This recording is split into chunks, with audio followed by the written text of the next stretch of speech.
হাইকোর্টে বড় ধাক্কা রাজ্য সরকারে 2010 সালের পরে তৈরি হওয়া সমস্ত ওবিসি তালিকা বাতিল হাইকোর্টের ফলে বাতিল হতে চলেছে প্রায় 5 লাখ ওবিসি সার্টিফিকেট। এই বিষয় নিয়ে আমাদেরকে আরো জানাবেন অর্ণবাংশু আমাদের সঙ্গে রয়েছেন আমাদের প্রতিনিধি টেলিফোন লাইনে।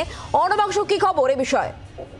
শুক্লা, সেটা হচ্ছে কলকাতা হাইকোর্টের সেন্ট্রাল বেঞ্চের একটি ঐতিহাসিক রায় বলা যেতে পারে। অর্থাৎ তৃণমূল কংগ্রেস আসার পর 2011 সাল থেকে 2010 সালের পর যে সমস্ত ওবিসি সার্টিফিকেট তৈরি করা হয়েছিল সেই সমস্ত সার্টিফিকেট কলকাতা হাইকোর্ট আজকে বাতিল করল। অর্থাৎ 2010 সালের পর যে সমস্ত ওবিসি সার্টিফিকেট তৈরি হয়েছে সেই অনুমান সংখ্যাটা হচ্ছে প্রায় 5 লাখ।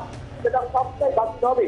দ্বিতীয়ত আদালতের স্পেশাল বেঞ্চ জাস্টিস অপকরণ চক্রবর্তী এবং জাস্টিস মানসা তাদের বেঞ্চ বলছে যে এই সার্টিফিকেটটি যারা ইতিমধ্যে চাকরি পেয়েছেন তাদের কিন্তু বইতে বলা হচ্ছে বা যারা চাকরি পাওয়ার অবস্থায় রয়েছেন অর্থাৎ যারা কিন্তু সাবমিট করে দিয়েছেন সেটাও কিন্তু বৈধভাবে আদালত বন্ধ করছে।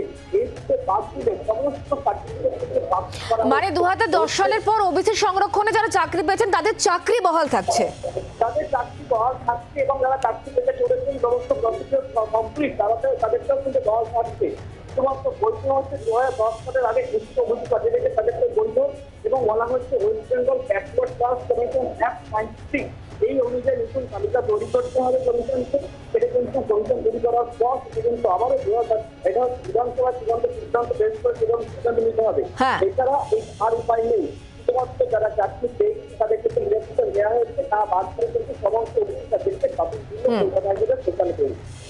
ধন্যবাদ অর্ণবাংশু।